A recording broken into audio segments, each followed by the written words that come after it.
Okay, we are picking up on Nun Hey Amud Beis. We are 1, 2, 3. We are 4 lines from where it gets wide on Nun Hey Amud Beis. All right, so Gemara is discussing. It says, Imeimar Marzutra Ravashi Haviyasvi Bahari Adadi. The three of them were sitting with each other. Amri, and they said to each other, Kol Chad B'Chad Minan Lema Milsa Delo Shamil Lechavri. Let each one of us say something that no one else has heard. So like we're each going to say something new that the other one doesn't know. So Pasach Amar, so one of them got up and he started saying, and he said like this: Haiman Dechaz. Someone, again, we're talking about the next blot at least is talking about the dreams and how you interpret them and what the effects of the dreams are. So he said, if someone has a dream, Haiman Dechaz, if someone had a dream, V'lo Yada Mai Chazan, he doesn't know what the dream meant. So Leikum Kame Kahane, so you should stand up before the Kohanim, and this is what we do. You should stand up on the Shalosh Regalim, Pesach, Shavuos, and Sukkot. You should stand up before the Kohanim when they're duch. Be idna the parts you die at the time that they're duchening.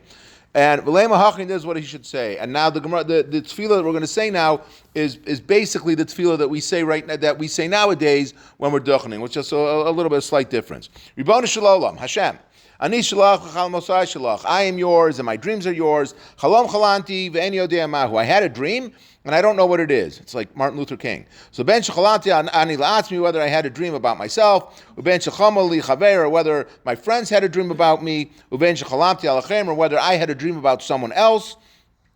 Im tovim hem. So if they were good dreams, chazkim va'amsim, you should strengthen them and you should make them come true. Kechalmos of Yosef, like the dreams of Yosef. That Yosef had the dreams. We're talking about the original dreams that he had when he saw that Yaakov and then the Shvatim were going to be bowing down to him, and those dreams came true. So if they're good dreams, then you should make them come true like Yosef's. And if let's say the dream is it's giving a message that something's going to happen to me, that I'm going to get sick. So Refaim Kamei Mara Aidei Moshe Rabbeinu. So you should heal me just like the waters when the Bnei Yisrael came to Mara. The water was very bitter, and Moshe Rabbeinu, Hashem showed Moshe a piece of wood, and he threw it into the water, and then the water became sweet, so he made it better. So he says, make me better just like that. Ukamir Mitzarata, or Miriam, when she said Lashon Hara about Moshe, so she became a Tzaras, and then they davened for her to have her full shlema, and Hashem sent her full shlema, she was cured from her Tzaras. Ukechizkiyo Mechelyo, or like Chizkiyo, that Chizkiyo was punished because he did not get married and have children. So therefore, there was the Navi came to him and said that you're going to die because you didn't get married, you didn't have children. And he stood up, and I think this the Gemara says, even if a sword is on the neck of a person, you're still able to daven. So he stood up by the wall and he davened, and he was given another 15 years of life. So just like they were cured, you should cure me. You should cure the dream should be cured. Or you had like the waters of Yericho were bitter, and Elisha he threw some salt into them, and he was able to make it better. And just like you turned the klala that Bilam wanted to say about the Bnei Yisrael, you turned it from a curse into a blessing.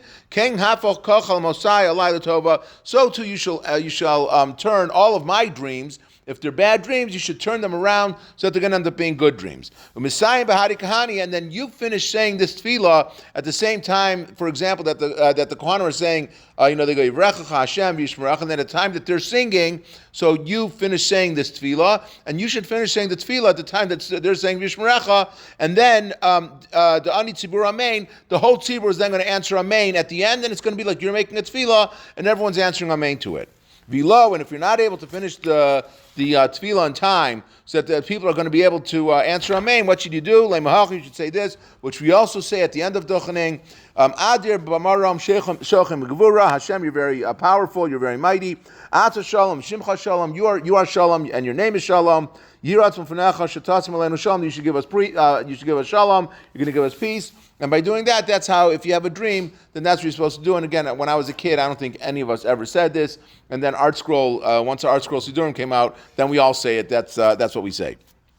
Okay, so that was the first one. Then the next one, so again, remember, the three of them were sitting together. Each one was saying something that the other one hadn't heard. So the next one was Pasach Idach V'Amar. So then the next Amar got up and he said, Hi man, the ayel amasav. Someone's going into a city. The chayil me'ena bishan. He's afraid about an ayin hara, that there's going to be someone's going to see that maybe he looks very prosperous, or he looks very handsome, or he looks like he's very wealthy. So and someone's going to give him an ayin hara. So what you do if you want to be protected from that ayin hara?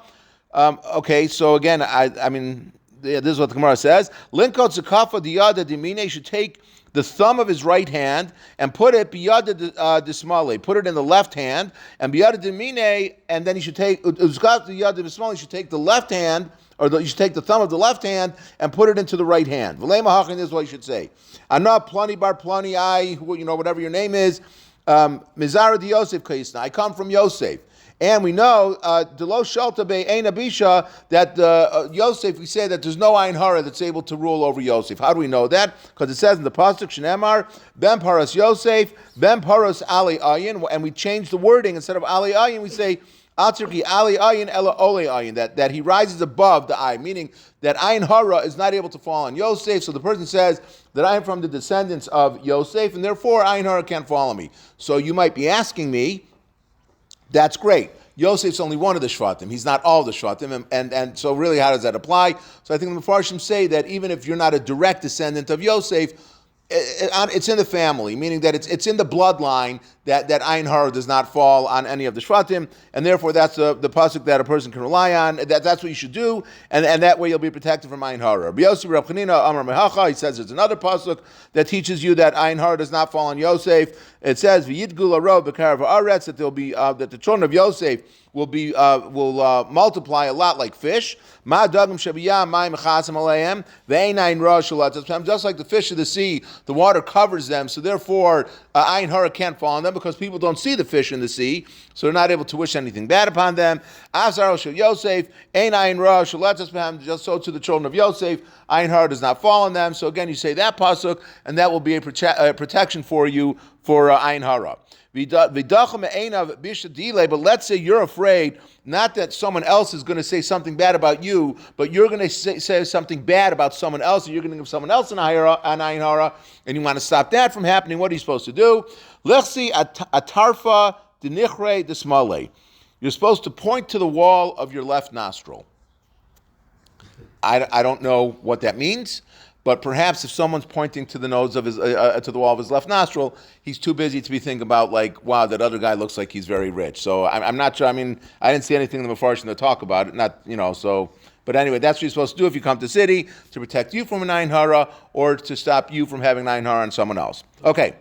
So that was the second one. The third Amar then gets up. Pasach Idach V'Amar, the third Amar got up and he said, Hi man, Dechalish, if someone is sick, he's not feeling well, Yom HaKama Lo Legali, the first day he shouldn't say anything to anyone about not feeling well, Ki Hechi Dilo Lissa Mazle, because we don't want that his mazel should turn worse. This is the concept that we've had before. We say Al Tiftach Pala Satan, that you don't want to open up any even like a small hole for the Satan to start.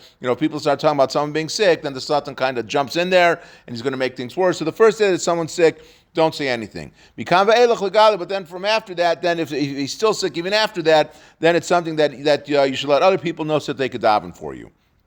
And there's a story that backs this up. That Rava, ki hava chalish, when Rava was sick, Yom HaKama Lo Magali, the first day, like the Gemara just said, he didn't say anything to anyone that he wasn't feeling well. And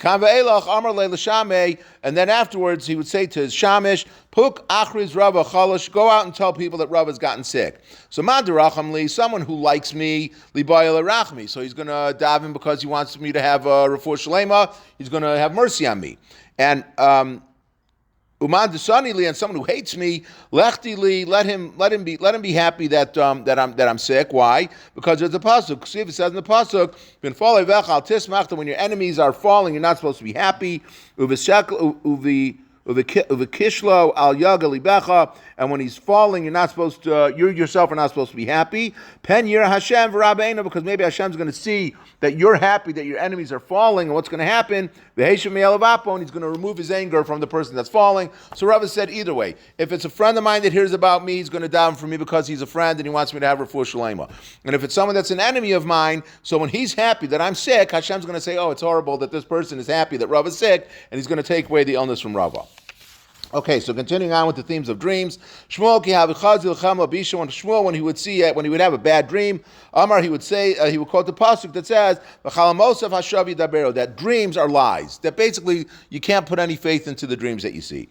So Amar. But when he would have a good dream, what would he say? He would say the same pasuk, and he would say, "Amar v'chia chalamosav hashavi daberu." Do dreams tell lies? Meaning, no, he could say it either way. V'aksiv kachalom ad rabo. It says that it says in the pasuk that I spoke to him when he was in a dream. So therefore, if it was a bad dream, he says dreams are lies. If it was a good dream, he said it when a different, like just in a different inflection on the words to say that dreams are not, meaning dreams are not lies, and it should come true. Rava had a contradiction that it says, Ksiv kachalom adaber bo. It says in one pasuk that in a dream I'm going to speak to him. Uksiv v'chalamosav hashavi daber. And the other pasuk says, like we just said, that dreams are lies. So how did he resolve that contradiction?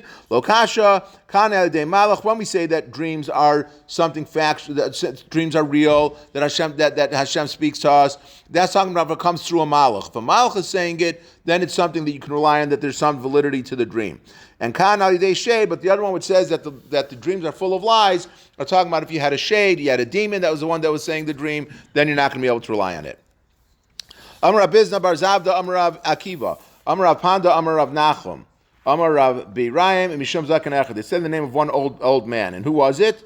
Umanu, who was that old man, that older person? Rabbi Bana. So what did he say? He said, he said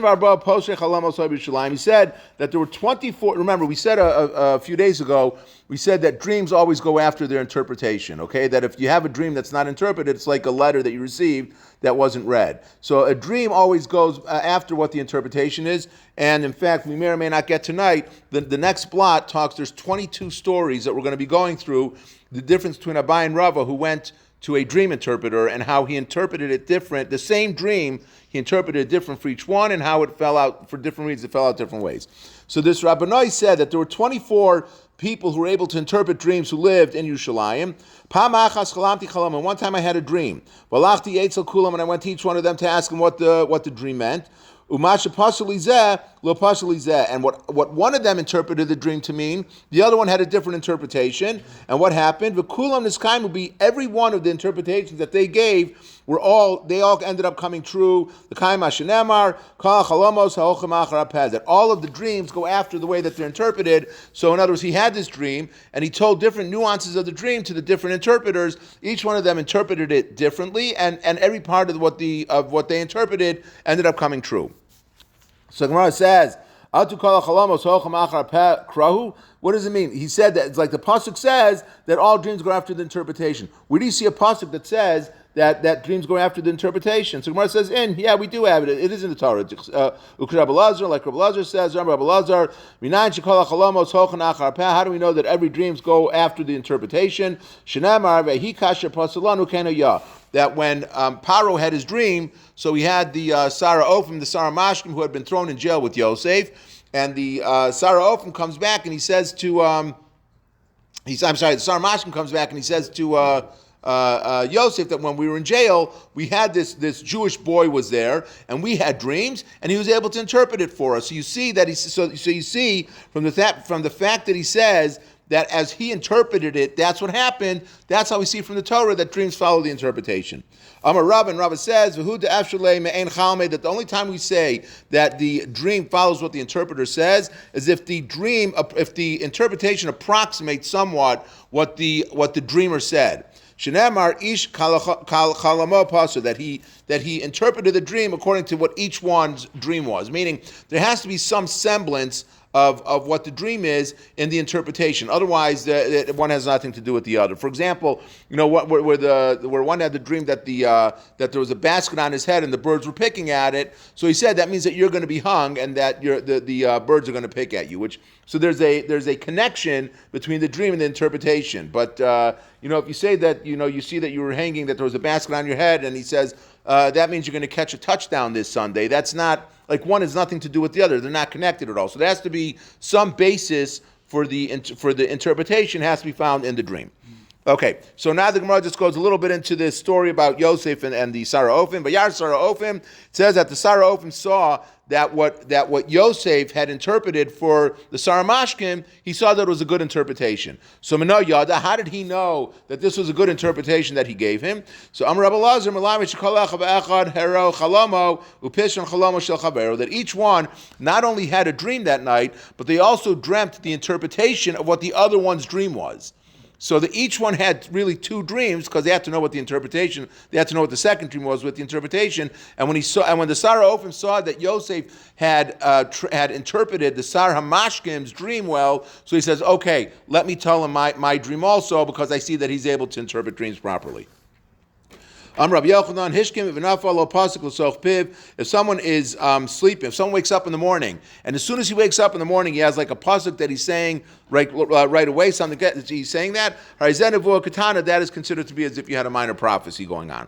But Rabbi Yochanan, do you ever dream like you're at davening, and then you wake up and you realize, oh, I wasn't at davening just now, I just was dreaming it, and now you got to get up and you have to go to shul? That's happened. Like sometimes I'm like, then I'm thinking like, do I have to finish davening now while I'm in bed? I don't know. But anyway, so but if you have a dream and it's like it's right in the morning, then there is a type of prophecy that's taking place. And the reason why is because they say that like a person, again, the Gemara is going to talk about how a person dreams basically what he was doing that day. So like whatever you're being involved with during that day, that's what you dream about at night. And by the time you're waking up in the morning, you've already had a chance to like kind of churn out all the stuff that you've been thinking about the day before. So if you're having like right before you're waking up, that means it's a type of nivuah that's taking place. But Rabbi Yochanan, Shlosha chalamos miskaimen. There are three types of dreams that are fulfilled. Chalom shel shachris. Again, if someone sees a dream in the morning, right before he wakes up. Chalom shechalam lo chaver. Or if your friend has a dream about you, because generally you dream about most people are concerned about themselves. So you're dreaming about again, during the day you think about yourself, and then that night you dream about things that happen to you. If your friend has a dream about you, it means that there must be some sort of nevuah that's attached to it, because most people are not thinking about someone else during the day, so there must be some nevuah that was attached with it. And also if you have a dream that was interpreted within a dream, like different layers that are going on, that also seems to be some sort of nevuah, and that's going to come true. V'yesh omer, av chalam shenishna, Nishna, if you have a recurring dream, if you have a recurring dream twice in the same night, that's also, it gives it more emphasis that it's a type of prophecy. Shenemar, Val Hishanos HaChalom, it says in the pasuk that Paro had the dream twice. So because it was similar twice, then that's why the nevuah came true. The dream came true. Amar Rav Shmuel Bar Nachmani, Amar Rav Yonasan, Eiman lo Adam elam hirhuri libo. This is what we were just saying, that a person dreams only what he was thinking about earlier. So whatever was in your heart and in your mind, when you're thinking about it, that's what you're going to have a dream about. Shenamar, it says in the pasuk, Ant Malka Rayonach Al Mishkavcha Saluka. It says that you're the king. Your thoughts came back while you were lying in bed. Or you could have, there's another pasuk that says, Mehacha v'rayonai livavcha tinada, that says that you should know what was occupying in your thoughts. That's what you're going to be dreaming about. Let's just do one last piece of Gemara. Amarava teida delo mechzvu leila inish lo dikla dava, that a person doesn't dream that he's going to show like a palm tree that's made out of gold, or velo pila da'ayel b'kofa demachta, or you don't dream like an elephant that's entering into the eye of the needle, because again, you dream about what you think about. The things that we're describing here are not real events that take place. It's like it's so beyond imagination to like an elephant's going to go to the eye of a needle. So those are not the kind of things that you're going to think about. Turning to Nunvav Amud Aleph, Amalei Ketzar Rabbi Yeshua Bar Chananya. So Ketzar, the Caesar said to Reb Chanina, it said that you Jews are extremely smart, like smart enough to be able to make beepers and walkie-talkies and everything, just like incredible. So it says that you Jews are very, very smart. Emily, my chazina b'chalmi, go tell me, what am I going to dream about tonight? So Amarle, so he said to him, Chazis demishri la parsai, I see that you're going to be captured. The Persians are going to capture you, and they're going to take you to serve their king. V'garvi bach, v'rai bach, shiksi b'chutra dedava, and they're going to take you, and they're going to force you to clean up like a pig pen with a staff of gold. So that's what he told him was he's going to dream about. Here, Kula Yomo. So the whole day, the Caesar's thinking about what this guy had told, what he had told him, and then L'ur Tachaza, and that night, that's what he dreamt about. So again, you see that the things you think about during the day is what you're going to dream about at night. And then one more similar story. Amar le Shavar Malka Shmuel. Shavar Malka said to Shmuel, on Ritzuk de Misu Tuva, it says that the Jews are very smart. Emily Mai Chazina B'chami, go tell me what I'm going to dream about tonight. So Amalei said to him, Chazis to Asur Ramai V'Shavulach, in your dream you're going to see that the Romans are going to take you captive. V'Tachni Bach Kashaisa B'Reicha Dadav, and they're going to force you to grind the mill with like a date pits with like a golden mill again, which is just like something bizarre. Here, he thought about it all day, and that night he had that very dream. So you see again that dreams follow what's going to be happening. And then I guess tomorrow night we're going to be doing this Gemara with Barhedya, which is the one that you have 22 stories with the Abai and Rava. And I assume tomorrow night 7:40 because Sefer Chasidus is at 8:00.